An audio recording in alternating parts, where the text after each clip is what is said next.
Kata Nabi, silakan yang dihapus kecuali gambar ini, ya, bahwa gambar Nabi Isa di dalam Ka'bah itu oleh Nabi dilarang untuk dihapus dalam akhlak. Tetapi ketika kita masuk pada inti agama, yaitu cintakan kebaikan dan menjunjung tinggi nilai kemanusiaan, saya kira tidak mungkin antara agama bertengkar satu dengan yang lain.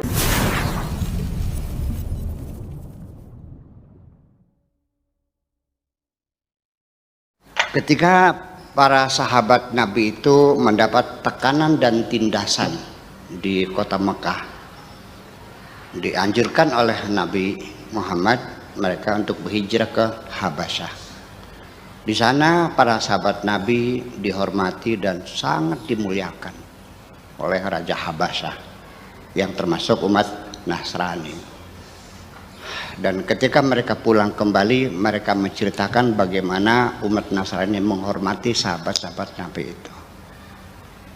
Kemudian fakta sejarah lagi, bahwa ketika kota Mekah ditaklukkan, para sahabat menghancurkan berhala-berhala yang ada di sekitar Ka'bah itu. Konon diceritakan lebih dari 480 berhala, dari berhala yang besarnya sebesar jempol sampai sebesar gajah. Ketika mereka masuk dalam Ka'bah, di situ mereka akan menghapus gambar-gambar yang ada di dalam ruang Ka'bah itu. Di situ ada Siti Maryam sedang mengemban Sayyidina Isa alaihissalam. Kata Nabi, silakan yang dihapus kecuali gambar ini. Biarkan saja. Ini artinya, ini mungkin banyak hal-hal fakta sejarah yang tidak banyak diketahui oleh teman-teman kita yang seagama Islam. Saya mohon kira-kira mereka tahu, barangkali yang nanya, dari mana itu sumbernya? Itu dari kitab Akhbaru Makkah, ya, tulisannya Al-Wahidi, ya, bahwa gambar Nabi Isa di dalam Ka'bah itu oleh Nabi dilarang untuk dihapus. Itu persoalannya. Jadi artinya, cuma kan sekarang kita menjadi masalah. Kita ini kan sudah sangat melelahkan sekali. Banjir darah, konflik, ya, perang saudara antar umat Islam sendiri, dan juga perang saudara antara agama yang berbeda bertahun-tahun dan sampai sekarang. Konflik yang terjadi di antara umat Islam sendiri sebetulnya kapan dimulainya? Ini antar umat Islam sendiri. Pecah kongsi sejak Nabi Muhammad meninggal dunia. Persatuan yang dibangun oleh Nabi Muhammad itu sudah pecah kongsi pada detik pertama Kanjeng Nabi meninggal dunia.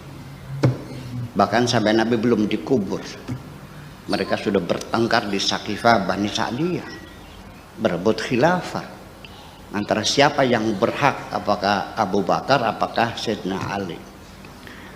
Tapi Sayyidina Umar sendiri pernah mengatakan, kita memilih Abu Bakar ini kejeblok, terpeleset gitu. Ya itu soalannya. Nah, dan sampai sekarang perang saudara dalam perjalanannya, terutama yang sangat sedihkan adalah kelompok-kelompok rasionalis dalam Islam yang disebut dengan Mu'tazilah, itu dibantai habis. Lebih dari 10.000 intelektual muslim yang dihabisin semuanya itu. Dan sampai sekarang banjir darah antar umat Islam belum selesai. Ya, masih di depan mata kita. Yaman berdarah-darah, Irak hancur lebur, Syria porak-poranda, Libya tunggang langgang, dan seterusnya sampai sekarang. Ini sangat melelahkan sekali. Kita bercita-cita ingin menemukan perdamaian dunia. Bagaimana supaya agama itu jangan sampai menimbulkan tumpah darah. Yang pada dasarnya agama itu kan membuat perdamaian, membuat persahabatan, persaudaraan, cinta kasih, kok jadinya bunuh-bunuhan sih di mana konsletnya? Ini di Cirebon saja. Ini beberapa tahun yang lalu terjadi, itu ada seseorang namanya Sarip, dia masang bom di perutnya diikat gitu, diledakkan di waktu sholat Jumat. Korbannya Bapak Kapolres Kota Cirebon sampai sekarang menjadi cacat. Dan dia sendiri mati. Anaknya ya jadi yatim, istri jadi ini. Saya semakin tidak mengerti. Apakah itu cara mencari sorga? Saya tidak yakin sorga dibayar dengan membunuh orang yang tidak berdosa. Menurut saya, sorga itu tentunya ya bukan membunuh orang, menghidupi orang dong. Sorga bukan mencelakakan orang, menolong orang. Kok jadi seperti itu? Ini ada apa sesungguhnya? Ini yang perlu kita ketahui. Jadi artinya saya mohon kepada semua pihak, jangan pernah lelah. Jangan pernah berputus asa. Yuk kita terus berdialog, mencari rumus-rumus menuju perdamaian bersama. Saya yakin pasti nanti ketemu. Asal kita jangan berputus asa. Nah, saya ingin mengurai sendiri, di mana wilayah pertengkaran itu sebetulnya bukan pada inti agama sebetulnya. Karena agama sendiri itu sesungguhnya ada lapisan-lapisan luaran yang mengemas agama itu sendiri. Disitulah menjadi wilayah pertengkaran kita. Ya, lapisan pertama adalah urusan akidah. Yang kedua, lapis keduanya adalah akhlak, moralitas. Yang ketiga adalah muamalah atau syariat.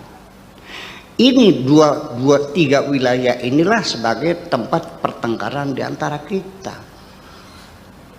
Nanti intinya mah yang paling inti adalah cinta kebaikan dan menjunjung tinggi nilai-nilai kemanusiaan intinya mah. Jadi kalau kita sudah pada inti agama, ya tidak mungkin akan bertengkar. Bertengkar itu pada lapisan-lapisan luarnya ini. Yuk kita bicarakan masalah akidah. Apalagi antar agama, di dalam satu agama saja, di dalam agama manapun, apakah antara Sunni dengan Syiah, apakah antara Katolik dan Protestan, masalah akidah berbeda. Kita orang ahli sunnah wal jamaah, berbeda dengan Jabariyah, dengan Qadariyah, dengan Murji'ah, dengan Syiah, dengan Mu'tazilah, berbeda di wilayah akidah. Kita mengatakan Maturidi, Asy'ari sifat Tuhan 20. Ya kan? Dari wujud dan sebagainya. Mu'tazilah mengatakan sifat Tuhan tak terhingga. Ahli sunnah mengatakan bahwa Tuhan itu sudah menentukan perjalanan takdir manusia. Mu'tazilah mengatakan Tuhan tidak boleh intervensi masalah nasib manusia, diberikan kebebasan. Sampai tentang Al-Quran, apakah itu makhluk atau bukan makhluk. Korbannya dua belah pihak, ribuan yang meninggal dunia.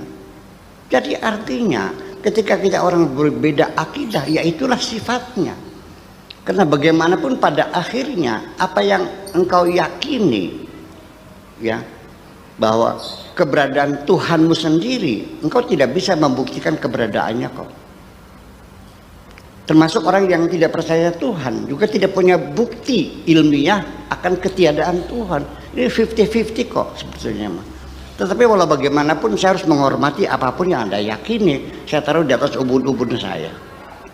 Nah, oke. Lalu kepada syariat juga sama. Apalagi persoalan perdagangan, masalah transaksi internasional antara kemanusiaan, budaya dan sebagainya. Ini bab yang paling penting dalam sholat saja, berbeda-beda kok. Ada yang baca usholi, ada yang tidak. Ada yang baca fatihah, ada yang tidak. Yang baca fatihah, ada yang baca basmalah, ada yang tidak. Ada yang menunjukkan digoyang-goyang, ada yang lurus saja. Nah itu dalam syariat. Nyenggol perempuan ada yang bilang batal, ada yang bilang tidak batal, ada yang bilang tergantung kalau udah syahwatnya batal, kalau tidak batal. di bidang syariat juga sama, kan berbeda-beda. Sampai kepada akhlak dan moral, bayangkan. Sampai dalam, nah semua berbeda. Karena masalah moral itu masalah kan kesini dinian. Bagaimana Anda mengatakan bermoral mulia ketika masyarakat sekitarmu tidak mengakuinya? Jadi namanya moral itu bagaimanapun kalau ada pengakuan dari komunitas yang ada di situ, Anda di situ ada. Nah, ini menjadi pertengkaran. Oke, silakan kita bertengkar di dalam akidah, dalam syariat, dalam akhlak. Tetapi ketika kita masuk pada inti agama, yaitu cintakan kebaikan dan menjunjung tinggi nilai kemanusiaan, saya kira tidak mungkin antara agama bertengkar satu dengan yang lain. Terima kasih.